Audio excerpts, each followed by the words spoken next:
Picture this: April 7th, 1982, in Washington, D.C. Ordinary residents were about to collide with Soviet intelligence and the FBI. Apartment 4F held secrets, espionage, and a question they never considered. What happens when your government tells you to stop, but you know something is wrong? The answer they would soon discover would change everything. February 13th, 1982. A woman stared at a door closed for 6 months. The 6-story brick building housed 36 units, home to government employees and journalists. She lived in apartment 4B, but 4F was an enigma, its tenant called David Thorne. He paid 6 months' rent in advance, always alone, always with a briefcase. The superintendent remembered the application was processed without issue. But something was wrong. Odd mechanical sounds came from behind the wall. Television reception deteriorated with interference patterns no one could explain. The electrical meter registered consumption far higher than any comparable unit. February 1982, a tense moment in the Cold War.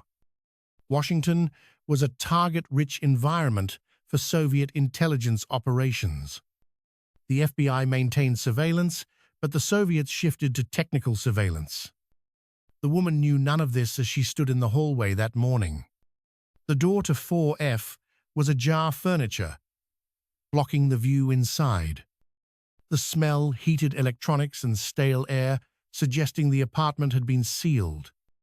Then she saw heavy-duty industrial power cables taped to the floor. Thick, orange cables running from the kitchen toward the bedroom. Cables that had no business in a normal residence. The sight was wrong in a way she couldn't immediately articulate. She pulled back from the door and returned to her own apartment. By that afternoon, she gathered a small group in the building's lobby. Attorneys and an analyst from the State Department joined her.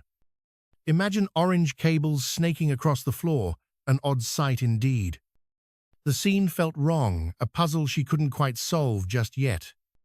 Attorneys Thomas and Ellen Bradley joined along with others. They compared notes, and a disturbing picture began to form. Thomas described rhythmic sounds like machinery late at night. He also heard furniture being moved, but saw no one there. Janet spoke of television interference, horizontal bars on the screen. Robert the analyst revealed David Thorne with a suspicious man. The man wore a Soviet cultural organization insignia, odd indeed. Combined with Thorne's reaction, it registered as highly unusual. Over 3 days, the residents quietly canvassed the building. Dorothy Patterson reported strange clicking sounds on her phone. Michael Chen noticed unfamiliar cars parked across the street. Carl Winters saw Thorne leaving at 2 a.m. with magnetic tapes. By February 16th, they had a disturbing list of findings. Apartment 4F exhibited signs of a potential surveillance post. Minimal presence, high electric use interference, suspicious visitors. The question was, what should they do about this situation? Robert suggested contacting the FBI about possible espionage. On February 17th, Robert made the call to the FBI. The FBI response was polite, but there was no immediate action. Frustrated, they decided to continue monitoring the situation. On February 21st, Janet met a man claiming to be Thorne's brother. His key ring had a dozen keys, and a glimpse inside was revealing. Electronic racks, cables, antennas, and reel-to-reel recorders. He seemed friendlier than Thorne ever was. Janet noticed a dozen keys on his ring. A quick glimpse inside apartment 4F revealed it was no normal residence. Racks, glowing dials, cables, antennas, and tape recorders filled the room. It was clear 4F was not being used as a normal apartment. Frank Delgado examined the building's records seeking answers. The rental agreement listed Dalton Trading Company in Ottawa. Frank called the number, but it was disconnected. A dead end. References in Toronto and Montreal proved to be false leads. Robert called the FBI again, providing additional details. The FBI said the report was being reviewed, but offered no commitment. Bureaucracy delayed the investigation, frustrating the residents. Without direct evidence, the case competed for limited resources. Frustrated by inaction, the residents decided to investigate themselves. Their amateur investigation began on February 22nd. The core team planned to systematically observe and document everything. Carl Winters, a photographer, set up camera equipment in his window. Margaret and Janet organized a schedule to monitor the hallway. Michael installed a spectrum analyzer to detect electromagnetic emissions. On February 24th, Thomas heard unusual sounds from apartment 4F. He heard faint voices and mechanical sounds like a tape recorder. Robert recognized the sounds as a signals intelligence operation. The voices could be intercepted, phone conversations, or radio transmissions. Michael's analysis showed patterns consistent with multiple devices operating. He detected emissions matching frequencies used by the US government. Imagine a hidden world of radio signals with emissions matching US government frequencies. Equipment operated in restricted federal bands, far beyond amateur capabilities. The signal patterns pointed to panoramic receivers scanning entire frequency ranges. By March 28th, they had substantial evidence of unusual activity. 47 separate observations, photos of 3 individuals not matching the description. Technical analysis showed interception of government communications. Electricity spikes suggested targeted surveillance of government facilities. A damning piece of evidence, long-distance calls to the Soviet mission. Calls every 3 days suggested a regular reporting schedule. Robert requested an in-person meeting with the FBI on March 29th. By March 31st, no contact had been made. Frustration grew. The group discussed contacting media, other agencies, or entering the apartment. Frank, the superintendent, had legal access for emergency purposes. Ellen cautioned against unauthorized entry, citing potential criminal liability. Frank argued they weren't gathering evidence, but forcing an investigation. They compromised wait 1 more week for the FBI to respond. A decision born of civic duty, putting them in conflict with unseen forces. The week unfolded with increasing tension as surveillance continued. Carl photographed 4 more visitors, including one with New York plates.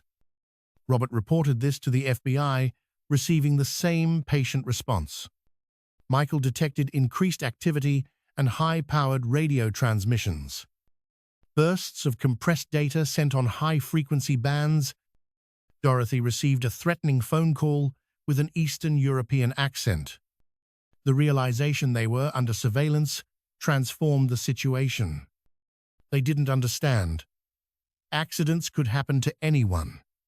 The call's implication was clear. Dorothy, shaken and angry, told the group strangers had been seen in the building. The realization dawned they were under surveillance. The investigation became personal. An emergency meeting was called. Robert contacted the FBI directly, one last time. Special Agent James Mitchell confirmed the FBI knew about 4F and their investigation. Mitchell asked Robert to stop saying civilian involvement could compromise their operation. The Bureau wasn't just watching an apartment, Mitchell explained, but tracking a network. Moving too quickly could spook other elements. They were waiting for someone or something. This raised questions. Why hadn't the FBI informed the residents sooner? Did they know about the group's surveillance? And was that why Dorothy was threatened? The discussion went in circles. Some wanted to trust the FBI, others refused to back down. The threat to Dorothy could be witness intimidation, a federal crime in itself. Margaret Chen said passive surveillance was dangerous and pointless. No action was being taken. A vote was taken. 8 of 14 residents supported direct and immediate action. The plan was set for the following evening, April 7th. Teams were quickly organized. Frank Delgado, Michael Chen, and Carl Winters would access the apartment. Michael would document the equipment, Carl would photograph, and Frank would provide legal cover. Robert Harrison, Thomas Bradley, and Janet Kowalski would act as lookouts. Margaret Chen and Ellen Bradley would stay with a telephone ready to call the police. April 7, 1982 was chosen due to minimal activity on weekday evenings. The plan was to enter at 7 p.m., early enough for light, late enough for residents to be home.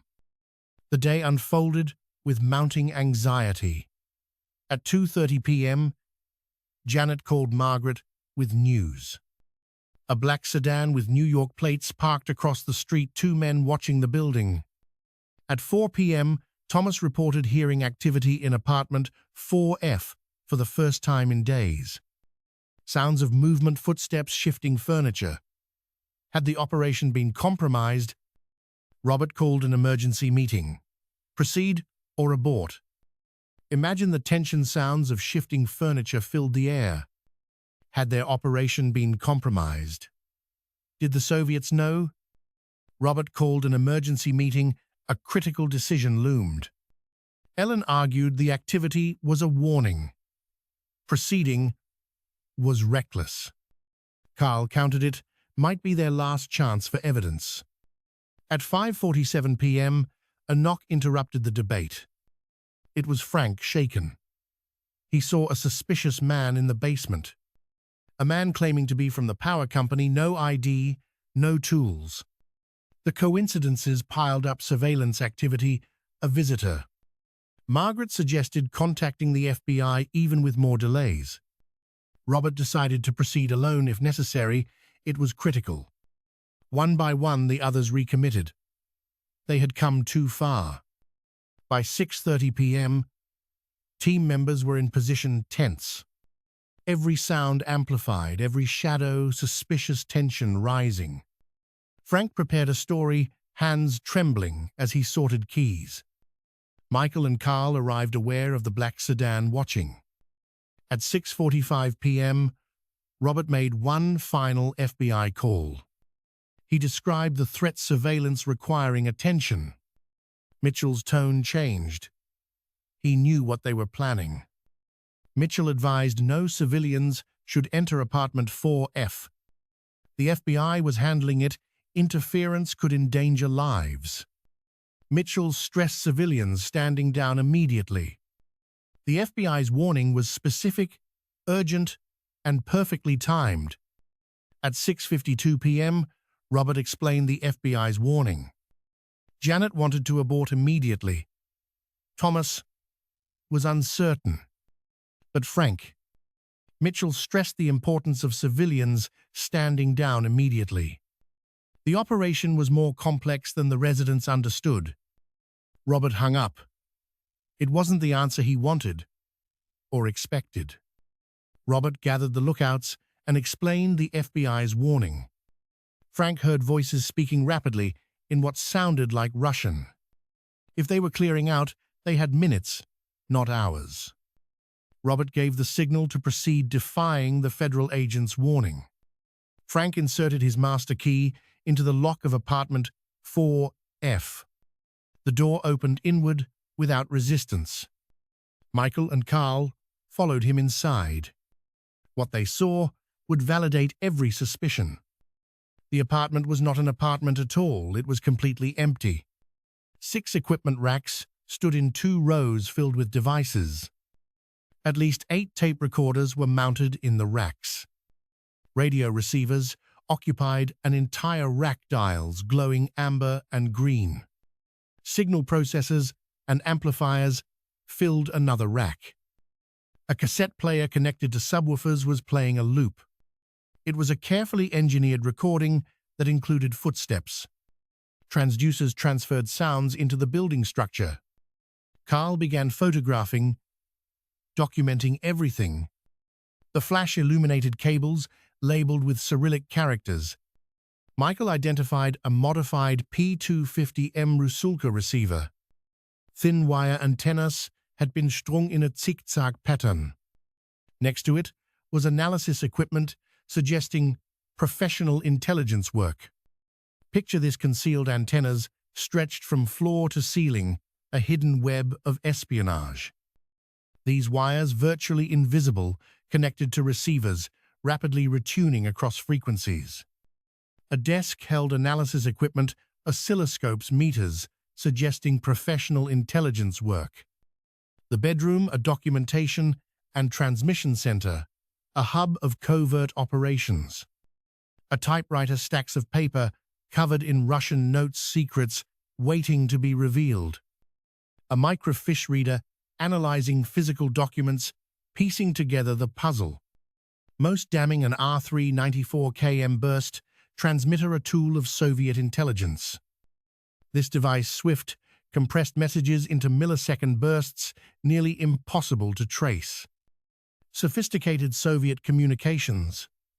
Tradecraft, a relic of 1982. Frank kept watch. Michael and Carl worked quickly, 10 minutes, to document everything. Carl shot 3 rolls of film, capturing every detail, every label, every model number. Michael recorded technical specifications, revealing the listening post's capabilities. At the 8-minute mark, footsteps in the hallway, a moment of frozen tension. Frank signaled. Carl collapsed his flash. Michael stuffed his notepad away. Ready to explain, they moved to the door, prepared for confrontation. The footsteps passed, continuing down the hallway, a collective sigh of relief. They waited, listening. Then Frank decided to exit. The mission was complete. Any additional time increased the risk. They left the apartment as they found it. 9 minutes and 43 seconds, the entire operation timed to perfection. They dispersed, each heading to their designated location. The mission concluded. In Margaret Chen's apartment, they reassembled 20 minutes later.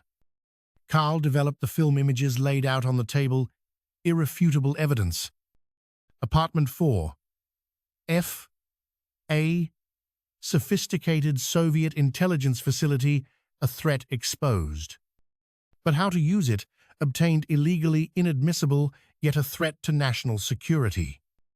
After an hour of debate, Robert Harrison made a decision, a course of action. He would take the evidence to FBI headquarters, bypassing the slow field office. Though the entry was illegal, the espionage operation posed a national threat. Robert Harrison decided to take the evidence directly to FBI headquarters. He bypassed the field office, demanding to meet senior intelligence leadership. Robert was ready to face arrest if it meant shutting down the operation. The meeting ended, all agreeing to maintain silence until Robert reported back. They had crossed a line, fulfilling their duty to protect national security. None of them slept well that night, burdened by their actions. On April 8th, Robert arrived at FBI headquarters with the evidence. He demanded a meeting regarding Soviet counterintelligence, refusing to leave. Within 15 minutes, he was escorted to a secure office, not a conference room. 2 special agents awaited, their demeanor far from welcoming. They examined the photos, skepticism turning to alarm. They began questioning Robert intensely about how he obtained the evidence. Robert realized he was being treated as a potential security risk, not a citizen. He was moved to a windowless room, the questioning relentless. Agents probed his background, security clearances, and foreign contacts. The FBI suspected he might be a double agent, planting disinformation. Hours passed. Robert lost track of time, feeling hunger. Special Agent Mitchell entered, explaining the operation on Apartment 4F. Robert's actions potentially compromised months of careful investigation. The planned meeting would now never happen, the facility exposed. Robert would remain in custody until the raid was complete, not optional. Robert alternated between pride and dread, unsure if they had helped or hurt. At 5:47 p.m., Mitchell returned, telling Robert he could leave. The raid had been completed, the equipment being transported. Picture this. A clandestine meeting now cancelled the Soviets' exposure imminent. Robert was held not arrested until the FBI secured the compromised location. Pride and dread warred within him, unsure if their actions helped or hurt. At 5:47 p.m., Mitchell released Robert, the raid complete. The seized equipment was taken to FBI labs, residents returned home. Robert was warned against civilian interference in federal matters. David Thorne vanished. A legend, a Soviet, created identity. The real spies fled within 48 hours, warned by their surveillance. Their activities had become too aggressive counterintelligence closing in. The FBI found at least 3 Soviet officers rotated in apartment 4F. They maintained the guise of a reclusive tenant, shifting arrivals. The listening post targeted government communications, both wired and radio. Mid-level officials lax with security were prime targets. The unauthorized entry led to FBI interviews' displeasure, but no charges. Their evidence was not used in court, but their persistence forced a conclusion. The residents had mixed feelings, vindicated, yet burdened by espionage's complexity. The FBI's slow response was calculated counterintelligence misunderstood by civilians. 6 months later, Margaret Chen moved haunted by memories. By 1985, none of the original group remained in the building. Apartment 4F was rented without incident secrets unknown. The Cold War professionals in shadows, ordinary people caught in duty's crossfire. Librarians, attorneys, engineers, ordinary people noticing something wrong. They risked breaking the law, serving a higher duty they believed in. Imagine ordinary citizens becoming unexpected heroes in a silent war. Picture this, their actions a testament to courage in the face of uncertainty. Their story, a reminder that duty can call from the most unexpected places.